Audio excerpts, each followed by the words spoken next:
기도합시다. 거룩하시고 자비로우시며 은혜가 풍성하신 아버지 하나님 감사합니다.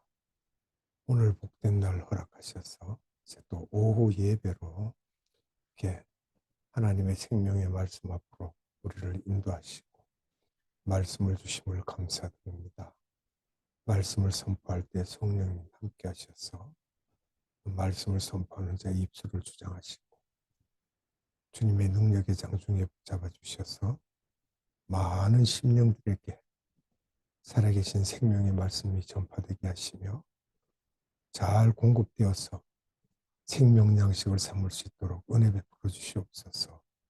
오직 성삼위 하나님께 감사와 찬양과 영광을 올려드렸고 이 땅에 다시 오실 우리 구주 예수 그리스도 이름으로 감사하며 기도드리옵나이다. 아멘.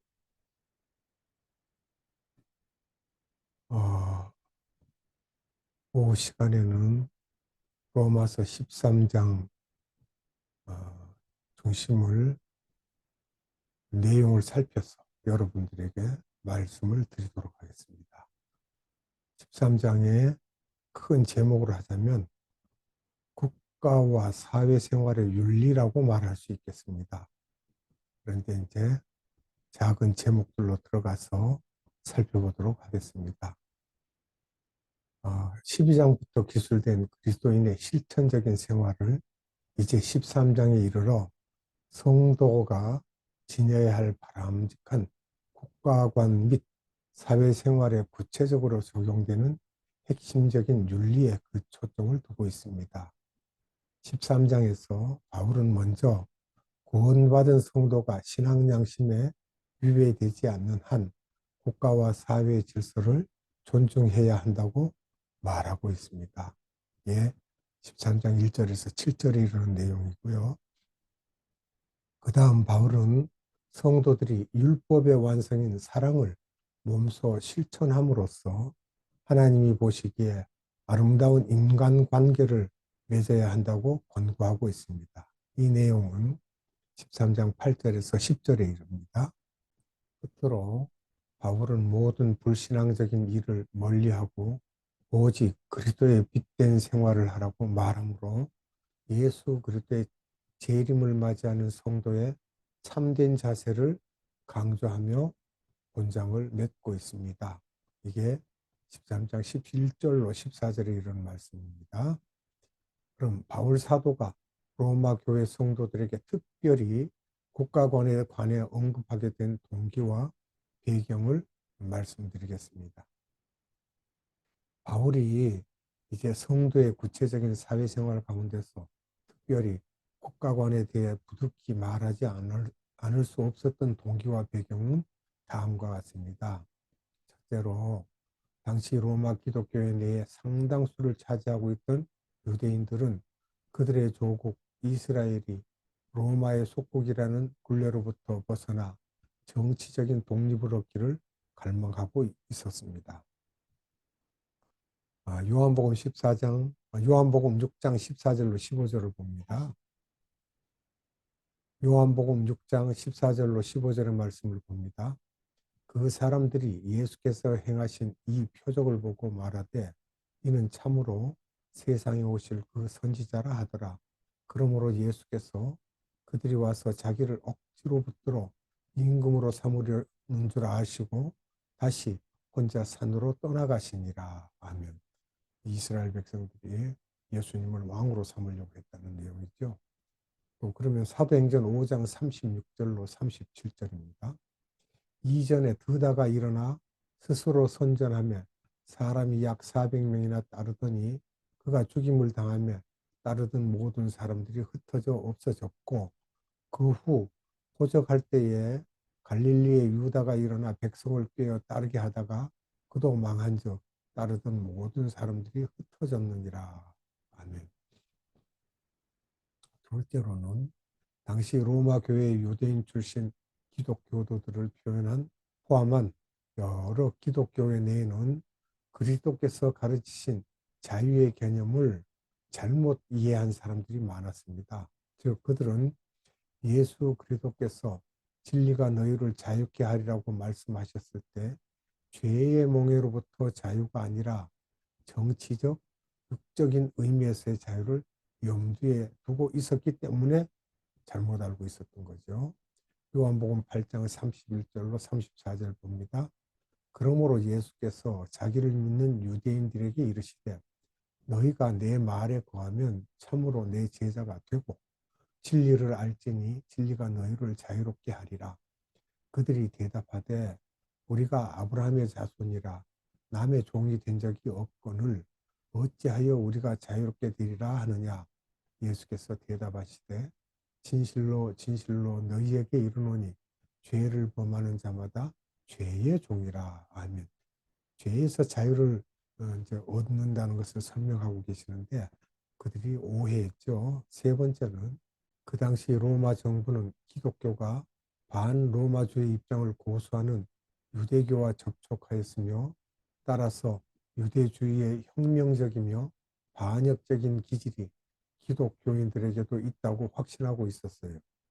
바울은 이상에서 언급한 세 가지 사실 때문에 로마 교회 성도들이 가져야 할 올바른 국가관을 제시하고 그렇게 함으로써 복음의 선포가 진전될 수 있도록 하는 바람직한 질서가 교회 내에 유지되도록 하였던 것입니다. 로마서 12장 18절 할 수 있거든 너희로서는 모든 사람과 더불어 화목하라. 아멘. 화목하라고 하셨어요. 당시 로마 교회 상황과 오늘날의 교회 상황이 다소 차이가 있다 하더라도 사도 바울이 13장에서 천명한 국가관은 오늘날의 성도들에게도 적용됩니다. 바울이 제시한 국가관은 예수께서 성도들에게 주신 사명, 곧 복음의 선포를 통한 하나님 나라의 확장을 가장 중요한 목표로 삼고 있기 때문입니다. 마태복음 28장 19절로 20절 그러므로 너희는 가서 모든 민족을 제자로 삼아 아버지와 아들과 성령의 이름으로 세례를 베풀고 내가 너희에게 분부한 모든 것을 가르쳐 지키게 하라. 볼지어다 내가 세상 끝날까지 너희와 항상 함께 있으리라 하시니라. 아멘. 권세는 구체적으로 무엇을 가리키는지 알아보도록 하겠습니다. 1절의 말씀입니다. 혹자는 본절의 권세가 국가 권력의 배후에 보이지 않게 서 있는 악한 천사들의 능력을 가리킨다고 보고 있습니다. 그러나 이러한 주장은 타당하지 않습니다. 오히려 본절의 권세는 한 국가에서 통치하는 권리와 능력을 부여받은 사람들을 의미하는 것으로 봐야 합니다. 그 이유는 본절의 권세로 번역된 헬라어 엑수시아가 다른 사람들 위에 있는 사람들을 뜻하고 있기 때문입니다. 권세라는 것이. 그러므로 본절의 권세는 바울 당시에는 본서신의 수신자들이 거주하던 로마의 통치자들을 그리고 오늘날에도 성도들이 속해 있는 국가의 통치자들을 가리키는 것이 된다고 봐야 되겠습니다. 세상에서 볼 때 기독교인들이 정립해야 할 국가관은 바로 성도들이 국가의 관원들에 대해 어떠한 관계를 유지해야 하느냐의 문제임을 알 수 있습니다. 성도는 국가의 통치자들에 대해 어떠한 자세를 취해야 되는지 우리가 살펴보겠습니다. 바울은 당시 기독교인들이 정당하게 권위를 행사하는 로마의 관원들에게 불순종하는 일을 피해야 함은 물론 로마 정부를 전복시키려는 반정부주의적인 행위 또한 경계해야 한다고 말했습니다. 하나님께서는 우리가 경건과 단정한 중에 고요하고 평안한 생활을 함으로 모든 사람이 구원을 받으며 진리를 아는 데 이르기를 원하시기 때문이라고 말씀에 기록하고 있죠. 디모데전서 2장 2절로 4절에요. 그리하여 바울은 당시 로마 교회 성도들에게 국가의 통치자들에 대해 굴복하라고 말하였던 것입니다. 여기서 굴복하라에 해당하는 헬라어 히포라스 세스토는 순종하다는 말보다 더 강한 의미를 지니는 말로서 자기 자신을 다른 사람 아래 두는 것을 뜻하고 있습니다. 그러면 말씀을 봅니다. 고린도전서 16장 16절, 이 같은 사람들과 또 함께 일하며 수고하는 모든 사람에게 순종하라. 아멘. 이렇게 볼 때 본절의 권세에게 굴복하라는 표현은 성도가 국가의 통치자들의 권위에 기꺼이 순응해야 한다는 사실을 교훈한 것임에 틀림이 없습니다. 우리는 이와 같은 교훈이 오늘날의 성도들에게도 동일하게 적용된다는 것을 알 수 있습니다. 신앙인들은 정부 관원의 정당하고도 합법적인 권위를 파괴할 수 없습니다. 교직자들도 이에서 제외되는 것은 아닙니다. 누구든지 정부 관원을 이단 또는 위선자라고 판단한다 할지라도 그들의 통치 행위나 사생활에 대해 판단하려 해서는 안 됩니다. 권세의 기원은 무엇인지 알아보겠습니다. 바울은 권세가 하나님께로 났다고 말하고 있습니다. 이 말은 실제로 존재하고 있는 모든 권세의 기원이 하나님께 있다는 의미입니다. 사도행전 17장 24절로 28절, 우주와 그 가운데 있는 만물을 지으신 하나님께서는 천지의 주제시니 손으로 지은 전에 계시지 아니하시고 또 무엇이 부족한 것처럼 사람의 손으로 섬김을 받으시는 것이 아니니 이는 만민에게 생명과 호흡과 만물을 친히 주시는 이심이라. 인류의 모든 족속을 한 혈통으로 만드사 온 땅에 살게 하시고 그들의 연대를 정하시며 거주의 경계를 한정하셨으니 이는 사람으로 혹 하나님을 더듬어 찾아 발견하게 하려 하심이로되 그는 우리 각 사람에게서 멀리 계시지 아니하도다. 우리가 그를 힘입어 살며 기동하며 존재하느니라. 너희 시인 중 어떤 사람들의 말과 같이 우리가 그의 소생이라 하니. 아멘. 그러나 우리는 이러한 사실을 근거로 포악한 권력자들의 죄악에 대한 책임이 하나님께 있다고 추론해서는 안 됩니다. 하나님께서는 인간에게 권력 행사를 허락하셨지만 권력을 남용하는 죄까지 허용하신 것이 아니기 때문입니다. 구약 성경에 나오는 인물 가운데 사울은 하나님의 주권적인 뜻에 의해 이스라엘의 초대왕으로 세움을 받았으나 그가 하나님의 명령과 공의를 저버리고 폭군의 길을 걸어갔을 때 이방 족속 블레셋과의 전쟁에서 비참한 최후를 맞이하게 된 역사는 그와 같은 사실을 잘 입증해 주고 있습니다. 그러면 이 사울이 초대왕으로 세움을 받고 또한 폭군의 길을 걸어갔다는 내용들을 말씀에서 찾아서 보도록 합니다. 사무엘상 9장 15절로 17절, 사울이 오기 전날에 여호와께서 사무엘에게 알게 하여 이르시되 내일 이맘때에 내가 베냐민 땅에서 한 사람을 내게로 보내리니 너는 그에게 기름을 부어 내 백성 이스라엘의 지도자로 삼으라. 그가 내 백성을 블레셋 사람들의 손에서 구원하리라. 내 백성의 부르짖음이 내게 상달되었으므로 내가 그들을 돌봐노라 하셨더니 사무엘이 사울을 볼 때에 여호와께서 그에게 이르시되 보라 이는 내가 내게 말한 사람이니 네가 내 백성을 다스리라 하시니라. 아멘. 이렇게 사울을 부르셨죠. 사무엘상 13장 8절로 14절의 말씀입니다.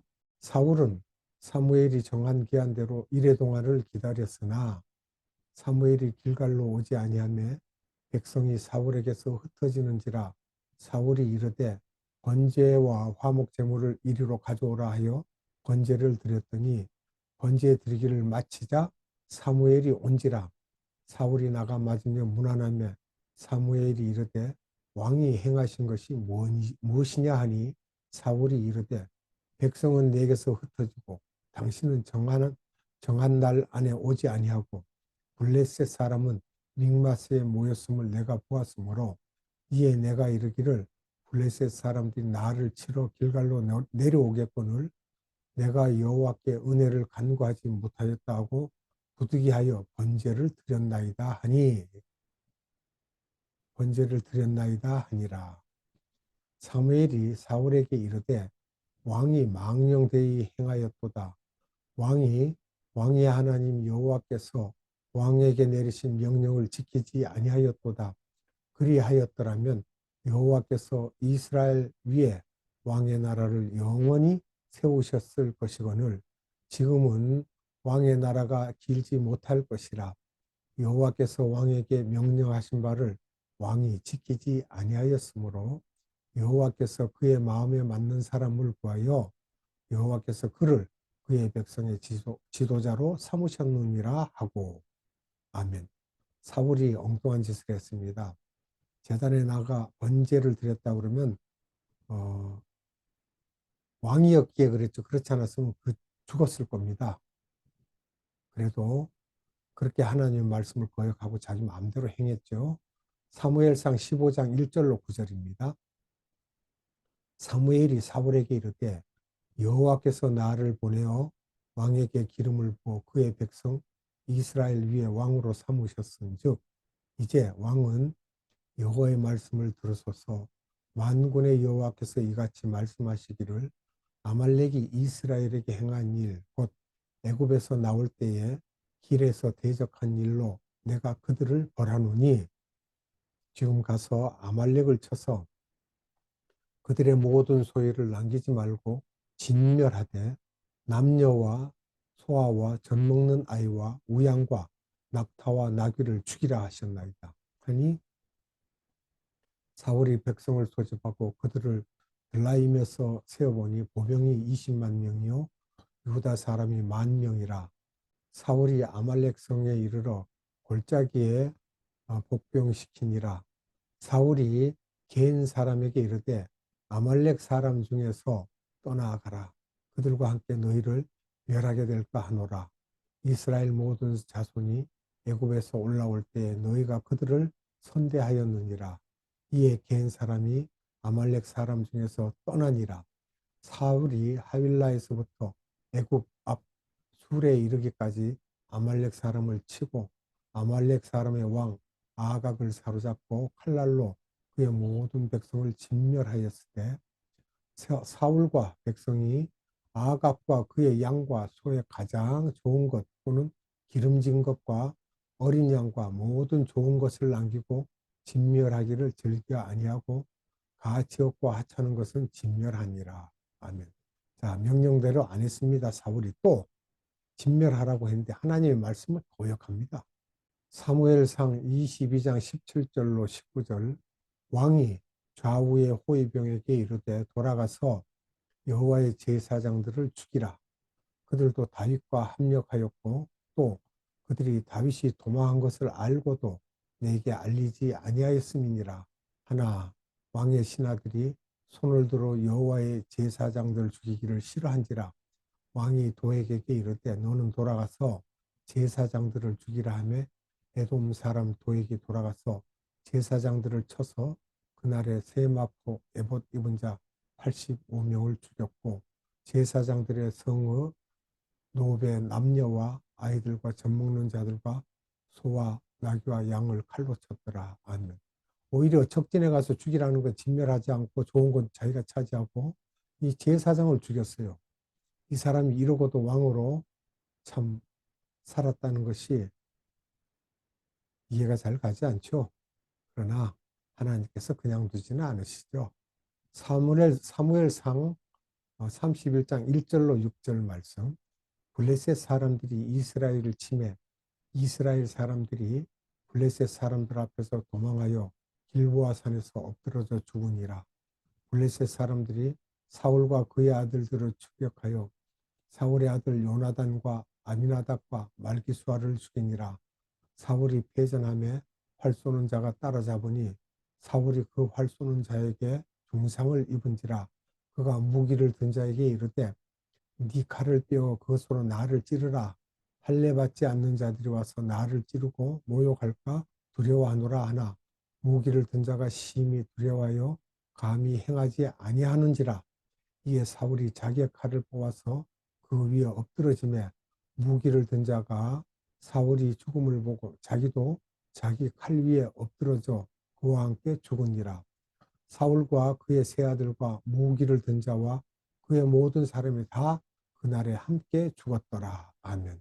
참 두려운 일입니다. 역대상 10장 1절로 14절. 블레셋 사람들과 이스라엘이 싸우더니 이스라엘 사람들이 블레셋 사람들 앞에서 도망하다가 길보아 산에서 죽임을 당하여 엎드러지니라. 블레셋 사람들이 사울과 그 아들들을 추격하여 블레셋 사람들이 사울의 아들 요나단과 아미나답과 말기수아를 죽이고 사울을 맹렬히 치며 활 쏘는 자가 사울에게 따라 미치매 사울이 그 쏘는 자로 말미암아 심히 다급하여 사울이 자기의 무기를 가진 자에게 이르되 너는 칼을 빼어 그것으로 나를 찌르라. 할례 받지 못한 자들이 와서 나를 욕되게 할까 두려워하노라.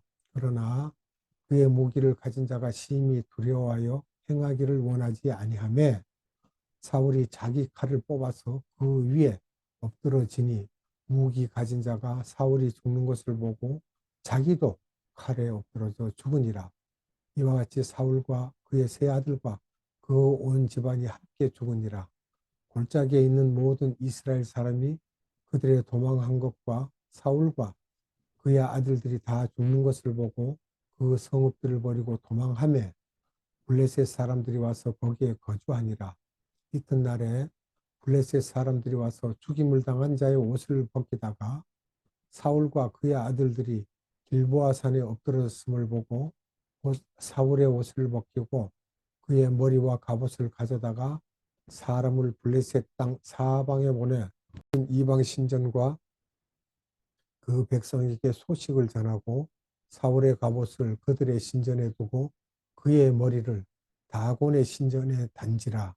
길르앗 야베스 모든 사람이 블레셋 사람들이 사울에게 행한 모든 일을 듣고 용사들이 다 일어나서 사울의 시체와 그의 아들들의 시체를 거두어 야베스로 가져다가 그곳 상수리 나무 아래에 그 해골을 장사하고 7일간 금식하였더라. 사울이 죽은 것은 여호와께 범죄하였기 때문이라. 그가 여호와의 말씀을 지키지 아니하고 또 신접한 자에게 가르치기를 청하고 여호와께 묻지 아니하였으므로 여호와께서 그를 죽이시고 그 나라를 이세 아들 다윗에게 넘겨주셨더라. 아멘. 자, 결국은 하나님의 말씀, 즉 여호와의 말씀을 듣지 않고 그가 계속 어긋난 길로 갔는데 하나님께서 여호와께 범죄하였기 때문이라고 분명히 말씀하십니다. 그가 여호와의 말씀을 지키지 아니하고 또 신접한 자에게 가르치기를 청하고 그것까지도 또 괜찮은데 여호와께 묻지 아니하였으므로 임의대로 행했다는 것입니다. 죽을 수밖에 없는 입장에 처해 있었는데 결국은 그렇게 죽었습니다. 하나님을 거역하고 배역하면 죽습니다. 우리는 이상과 같은 사실을 통하여 두 가지 교훈을 얻을 수 있습니다. 첫째, 성도는 시민으로서 통치자들의 권위를 인정하고 아울러 그들이 하나님의 뜻대로 움직일 수 있도록 기도해야 합니다. 디모데전서 2장 1절로 2절의 내용을 보겠습니다. 그러므로 내가 첫째로 권하노니 모든 사람을 위하여 간구와 기도와 도고와 감사를 하되 임금들과 높은 지위에 있는 모든 사람을 위하여 하라. 이는 우리가 모든 경건과 단정함으로 고요하고 평안한 생활을 하려 함이라. 이렇게 말씀을 하셨고요. 두 번째로는 통치자들은 자신이 가진 권세가 하나님으로부터 비롯되었다는 사실을 깨닫고 하나님을 경외함으로 섬겨야 됩니다. 이 내용은 시편 2편 10절에서 11절인데요. 말씀 봅니다. 시편 2편 10절로 11절. 그런즉 군왕들아 너희는 지혜를 얻으며 세상의 재판관들아 너희는 교훈을 받을지어다. 여호와를 경외함으로 섬기고 떨며 즐거워할지어다. 아멘. 이렇게 하셨고요. 또 공평과 공의를 행하여야 된다고 말씀하고 있습니다. 에스겔서 45장 9절에 주 여호와께서 이같이 말씀하셨느니라. 이스라엘의 통치자들아 너희에게 만족하니라. 너희는 포악과 겁탈을 제거하여 버리고 정의와 공의를 행하여 내 백성에게 속여 빼앗은 것을 그칠지니라. 주 여호와의 말씀입니다. 이렇게 공평해야 된다는 것이죠. 공의를 행해야 되고 그래야만 통치자는 하나님께로부터 부여받은 자신의 권위를 인정받을 수 있기 때문입니다. 다니엘서 4장 34절로 37절의 말씀을 보고 말씀을 맺도록 하겠습니다. 다니엘서 4장 34절로 37절. 그 기한이 참에 나 느부갓네살이 하늘을 우러러 보았더니 내 총명이 다시 내게로 돌아온지라. 이에 내가 지극히 높으신 이에게 감사하며 영생하시는 이를 찬양하고 경배하였나니 그 권세는 영원한 권세요 그 나라는 대대에 이르리로다. 땅의 모든 사람을 없는 것 같이 여기시며 하늘의 군대에게든지 땅의 사람에게든지 그는 자기 뜻대로 행하시나니 그의 손을 금하든지 혹시 이르기를 너가 무엇을 하느냐고 할 자가 아무도 없도다.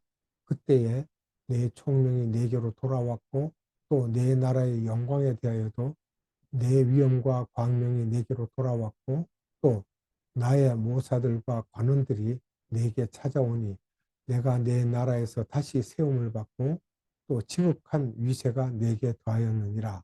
그러므로 지금 나 느부갓네살은 하늘의 왕을 찬양하며 칭송하며 경배하노니 그의 일이 다 진실하고 그의 행하심이 의로우심으로 교만하게 행하는 자를 그가 능히 낮추심이라. 아멘. 느부갓네살이 이렇게 하나님을 찬양하고 칭송하며 경배했다는 거예요. 그래서 주님께서도 그런 말씀을 하신 적이 있죠. 느부갓네살은 내 종이라고요. 그렇게 이스라엘 유다 백성들로서는 느부갓네살이 이가 갈리는 사람이지만 그러나 합력하여 선을 이루시는 하나님께서 그도 사용하셨다는 거예요. 기도합시다. 거룩하시고 참 사랑이신 아버지 하나님 감사합니다. 오늘도 하나님께서 우리에게 생명의 말씀을 주사 우리로 권세에 도전해서는 안 되고 순복하라고 하였습니다. 그것이 세상 사는 사람의 질서이며 하나님께서 우리에게 지시하신 질서입니다. 그 질서를 깨지 아니하고 권세에 우리가 복종해야 하며 그로 인하여 나라가 어지럽지 않고 백성들이 어지럽지 않고 하나님의 명령대로 살며 하나님께서 우리에게 지시하신 그 생명의 말씀대로 우리가 살아갈 때에 하나님께서 우리를 위하여 하늘에서 비를 내리고 햇빛을 비치시며 늦은 비와 이른 비를 주시는 하나님이심을 우리에게 알게 하셨습니다. 오늘도 살아계신 생명의 말씀을 주신 아버지 하나님께 감사와 찬양과 존귀와 영광을 올려드리옵고 우리 구주 예수 그리스도 이름으로 감사하며 기도드리옵나이다. 아멘. 그러면 주님 가르쳐준 기도로 예배를 마치도록 하겠습니다. 하늘에 계신 우리 아버지, 아버지의 이름을 거룩하게 하시며 아버지의 나라가 오게 하시며 아버지의 뜻이 하늘에서와 같이 땅에서도 이루어지게 하소서. 오늘 우리에게 일용할 양식을 주시고 우리가 우리에게 잘못한 사람을 용서하여 준 것 같이 우리 죄를 용서하여 주시고 우리를 시험에 빠지지 않게 하시고 악에서 구하소서. 나라와 권능과 영광이 영원히 아버지의 것입니다. 아멘.